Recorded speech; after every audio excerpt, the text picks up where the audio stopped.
ओम शांति। 25 जनवरी 2024। बाबा के महावाक्य। मीठे बच्चे, तुम्हें वंडर खाना चाहिए कि हमें कैसा मीठा बाप मिला है जिसे कोई भी आश नहीं, और दाता कितना जबरदस्त है, लेने की जरा भी तमन्ना नहीं। प्रश्न, बाप का वंडरफुल पाठ कौन सा है? 100% निष्कामी बाप किस कामना से सृष्टि पर आया है? उत्तर, बाबा का वंडरफुल पाठ है पढ़ाने का।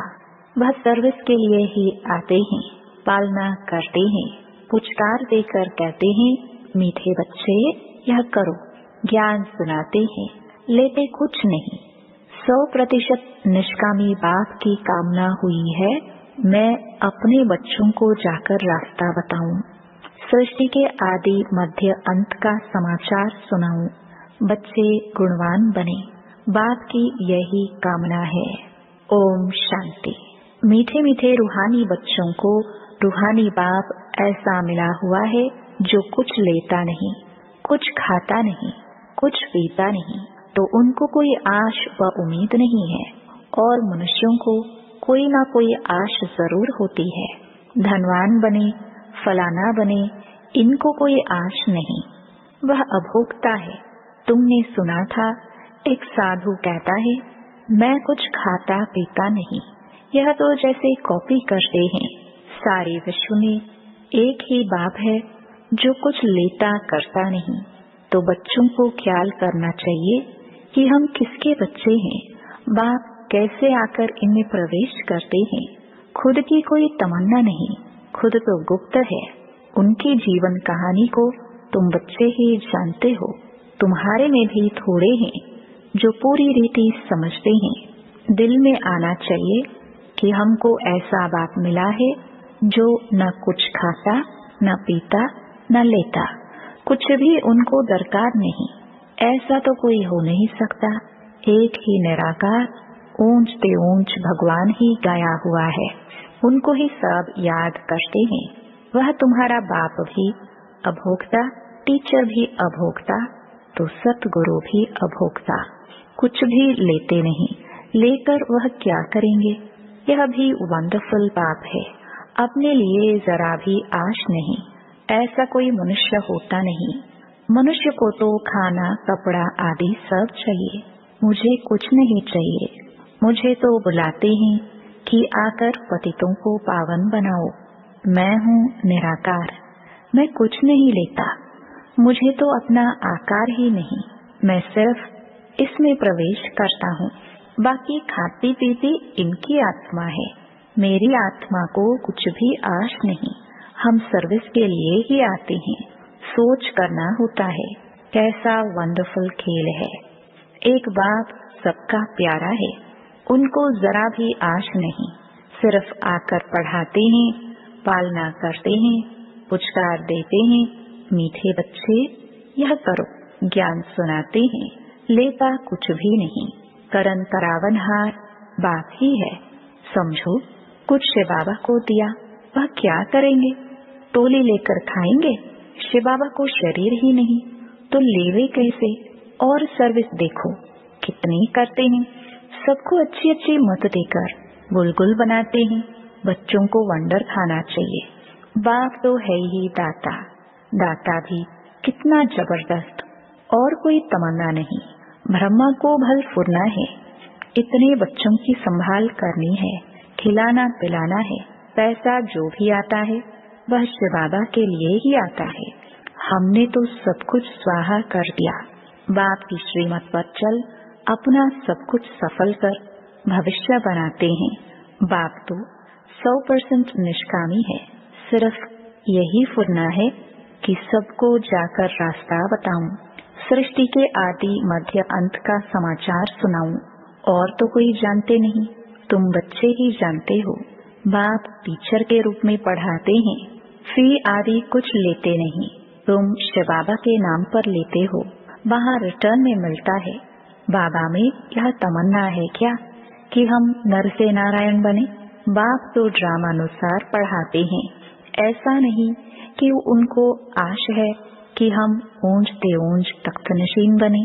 नहीं, सारा मदार है पढ़ाई पर, दैवी गुणों पर, और फिर औरों को भी पढ़ाना है। बाप देखते हैं ड्रामानुसार कल्प पहले मिसल इनकी जो एक्ट चलती है, साक्षी होकर देखते हैं।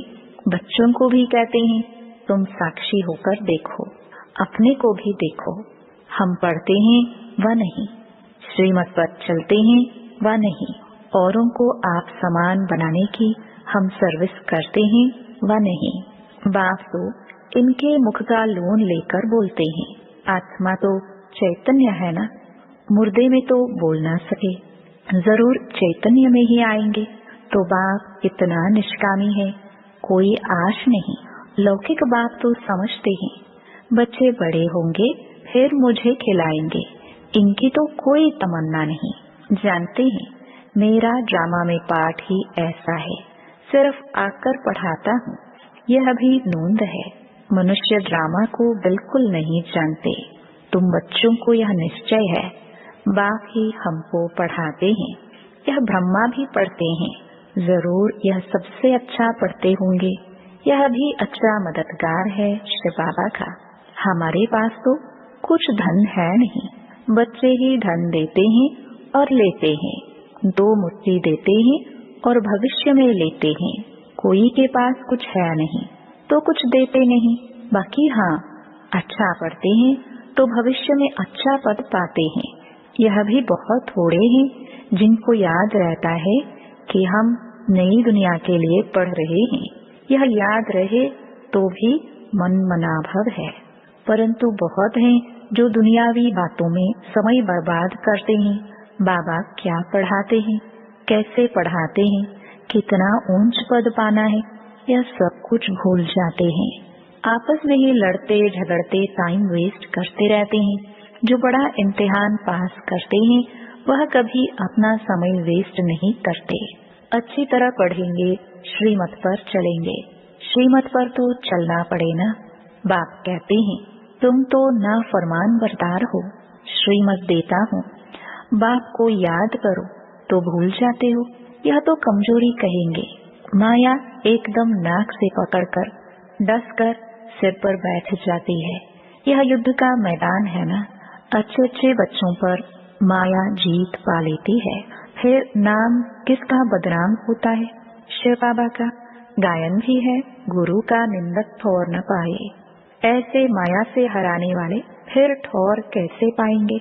अपने कल्याण के लिए बुद्धि चलानी चाहिए कि हम कैसे पुरुषार्थ कर बाबा से वर्षा लूं, अच्छे अच्छे महारथियों जैसा बनकर सबको रास्ता बताऊं। बाबा सर्विस की युक्तियां तो बहुत सहज बतलाते हैं। बाप कहते हैं तुम मुझे बुलाते आए हो, अब मैं कहता हूँ कि मुझे याद करो तो पावन बन जाएंगे। पावन दुनिया के चित्र है ना, यह है मुख्य। यहाँ एम ऑब्जेक्ट रखी जाती है। ऐसे नहीं कि डॉक्टरी पढ़नी है तो डॉक्टर को याद करना है, बैरिस्टरी पढ़नी है तो कोई बैरिस्टर को याद करना है। बाप कहते हैं सिर्फ मुझ एक को याद करो, बस मैं तुम्हारी सब मनोकामना पूर्ण करने वाला हूँ। तुम सिर्फ मुझे याद करो। भल माया तुमको कितना भी हैरान करे, फिर भी युद्ध है ना, ऐसे नहीं फट से जीत पा लेंगे। इस समय तक एक ने भी माया पर जीत नहीं पाई है। जीत पाने से फिर जगत जीत होनी चाहिए। गाते हैं मैं गुलाम तेरा। यहाँ तो माया को गुलाम बनाना है, वहाँ माया कभी दुख नहीं देगी। आजकल तो दुनिया ही बड़ी गंदी है, एक दो को दुख देते ही रहते हैं। तो कितना मीठा बाबा है जिसको अपने लिए कोई तमन्ना नहीं। ऐसे बाप को याद नहीं करते। वह कोई कहे हम शिव बाबा को मानते हैं, ब्रह्मा बाबा को नहीं, परंतु यह दोनों इकट्ठे हैं। बिगर दलाल सौदा हो न सके। बाबा का रथ है, इनका नाम ही है भाग्यशाली रथ। यह भी जानते हो सबसे नंबर 1 ऊंचा है यह। क्लास में मॉनिटर का भी मान होता है, रिगार्ड रखते हैं। नंबर 1 सिखिलरा बच्चा तो ये है ना। वहाँ भी सब राजाओं को इनका श्री नारायण का रिगार्ड रखना है। यह जब समझे तब रिगार्ड रखने का अकल आए।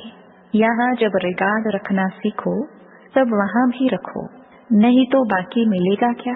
शिव बाबा को याद भी नहीं कर सकते। बाप कहते हैं याद से ही तुम्हारा बेड़ा पार होता है। बेहद की राजाई देते हैं। ऐसे बाप को कितना याद करना चाहिए, अंदर में कितना लव होना चाहिए। इनका देखो बाप से कितना लव है। लव हो तब तो सोने का बर्तन बने। जिनका बर्तन सोने का होगा उनकी चलन बड़ी फर्स्ट क्लास होगी। ड्रामानुसार राजधानी स्थापन होनी है, उनमें तो सब प्रकार के चाहिए। बात समझाते हैं बच्चे तुम्हें कभी भी गुस्सा नहीं आना चाहिए। समझना चाहिए हम अगर सर्विस नहीं करते तो गोया टाइम वेस्ट करते रहते हैं। शिव बाबा के यज्ञ की कोई सर्विस नहीं करेंगे तो मिलेगा क्या। सर्विसेबल ही ऊंच पद पाएंगे। अपना कल्याण करने के लिए शौक रखना चाहिए। नहीं करते तो पद भ्रष्ट करते। स्टूडेंट अच्छा पढ़ते हैं तो टीचर भी खुश होगा, समझेंगे यह हमारा नाम बाला करेंगे, इनके कारण हमको इजाफा मिलेगा। बाप टीचर आदि सब खुश होंगे। अच्छे सपूत बच्चों पर माँ बाप भी कुर्बान जाते हैं। जो बहुत अच्छी सर्विस करते हैं तो बाप भी सुनकर खुश होते हैं। जो बहुतों की सर्विस करते हैं उनका जरूर नामाचार होगा। ऊंच पद भी वही पा सकेंगे। रात दिन उनको सर्विस का ही होना रहता है। खान पान की परवाह नहीं रखते। समझाते समझाते गला घुट जाता है। ऐसे सिखिलते सर्विसेबल बच्चों को ही ऊंच पद पाना है।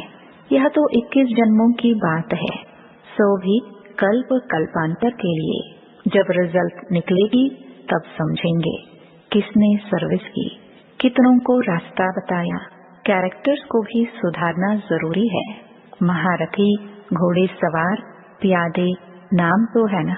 सर्विस नहीं करते तो समझना चाहिए हम प्यादे हैं।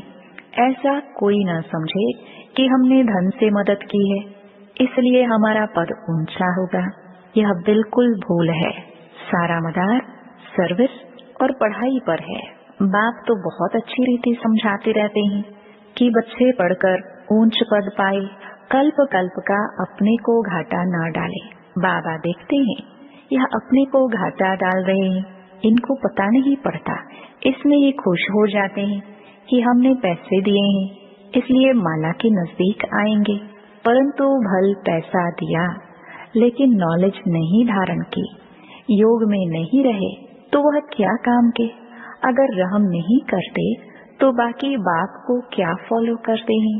बाप तो आए ही हैं बच्चों को गुलगुल बनाने। जो बहुतों को गुलगुल बनाएंगे उन पर बाप भी बलिहार जाएंगे। स्थूल सर्विस भी बहुत है। जैसे भंडारी की बाबा बहुत महिमा करते हैं, उनको बहुतों की आशीर्वाद मिलती है। जो जितनी सर्विस करते हैं वह अपना ही कल्याण करते हैं। अपनी हड्डियां सर्विस में देते हैं, अपनी ही कमाई करते हैं। बहुत हड्डी प्यार से सर्विस करते हैं। जो खिटपिट करते हैं वह अपनी ही तकदीर खराब करते हैं। जिनमें लोभ होगा उन्हें वह सताएगा। तुम सब वानप्रस्थी हो, सबको वाणी से परे जाना है। अपने से पूछना चाहिए सारे दिन में हम कितनी सर्विस करते हैं। कई बच्चों को तो सर्विस बगैर सुख नहीं आता। कोई कोई को ग्रहचारी बैठती है, बुद्धि पर व पढ़ाई पर। बाबा तो सबको एक रस पढ़ाते हैं। बुद्धि कोई की कैसे होती, कोई की कैसी होती है। फिर भी पुरुषार्थ तो करना चाहिए, नहीं तो कल्प कल्पांतर का पद ऐसा हो जाएगा। पिछाड़ी में जब रिजल्ट निकलेगी तो सब साक्षात्कार करेंगे। साक्षात्कार करके फिर ट्रांसफर हो जाएंगे। शास्त्रों में भी है कि पिछाड़ी में बहुत पछताते हैं कि मुफ्त समय वेस्ट किया, कल्प कल्पांतर का बहुत धोखा खाया। बाप तो सावधान करते रहते हैं। शिव बाबा की तो यही तमन्ना है कि बच्चे पढ़कर ऊंच पद पाए, और कोई अपनी तमन्ना नहीं है। उनके काम की भी कोई वस्तु नहीं है। बाप समझाते हैं, बच्चे अंतर्मुखी बनो। दुनिया तो सारी बाह्यमुखी है, तुम हो अंतर्मुखी। अपनी अवस्था को देखना है और सुधारने का भी पुरुषार्थ करना है। अच्छा, मीठे मीठे सिखिलदे बच्चों प्रति माता पिता बाप दादा का याद प्यार और गुड मॉर्निंग। रूहानी बाप की रूहानी बच्चों को नमस्ते। धारणा के लिए मुख्य सार। पहला, साक्षी होकर स्वयं के पाठ को देखो। हम अच्छी रीति पढ़कर दूसरों को पढ़ाते हैं या नहीं? आप समान बनाने की सेवा करते हैं। अपना समय दुनियावी बातों में बर्बाद मत करो। दूसरा, अंतर्मुखी बन अपने आप को सुधारना है। अपने कल्याण का शौक रखना है। सर्विस में बिजी रहना है। बाप समान रहमदिल जरूर बनना है। वरदान, हर समय अपनी दृष्टि वृत्ति कृति द्वारा सेवा करने वाले पक्के सेवाधारी भव। सेवाधारी अर्थात हर समय श्रेष्ठ दृष्टि से वृत्ति से कृति से सेवा करने वाले। जिसको भी श्रेष्ठ दृष्टि से देखते हो तो वह दृष्टि भी सेवा करती है। वृत्ति से वायुमंडल बनता है। कोई भी कार्य याद में रहकर करते हो तो वायुमंडल शुद्ध बनता है। ब्राह्मण जीवन का श्वास ही सेवा है। जैसे श्वास न चलने से मूर्छित हो जाते हैं, ऐसे ब्राह्मण आत्मा सेवा में बिजी नहीं तो मूर्छित हो जाती है। इसलिए जितना स्नेही उतना सहयोगी उतना ही सेवाधारी बनो। स्लोगन, सेवा को खेल समझो तो थकेंगे नहीं, सदा लाइट रहेंगे। अव्यक्ति साइलेंस द्वारा डबल लाइट फरिश्ता स्थिति का अनुभव करो। सदा डबल लाइट स्थिति में रहने वाले निश्चय बुद्धि निश्चिंत होंगे। उड़ती कला में रहेंगे। उड़ती कला अर्थात ऊंचे से ऊंची स्थिति। उनके बुद्धि रूपी पांव धरनी पर नहीं। धरनी अर्थात देह भान से ऊपर। जो देह भान की धरनी से ऊपर रहते हैं वह सदा फरिश्ते हैं। उनके संपर्क में जो भी आत्मा आएगी वह थोड़े समय में भी शीतलता व शांति की अनुभूति करेगी। ओम शांति।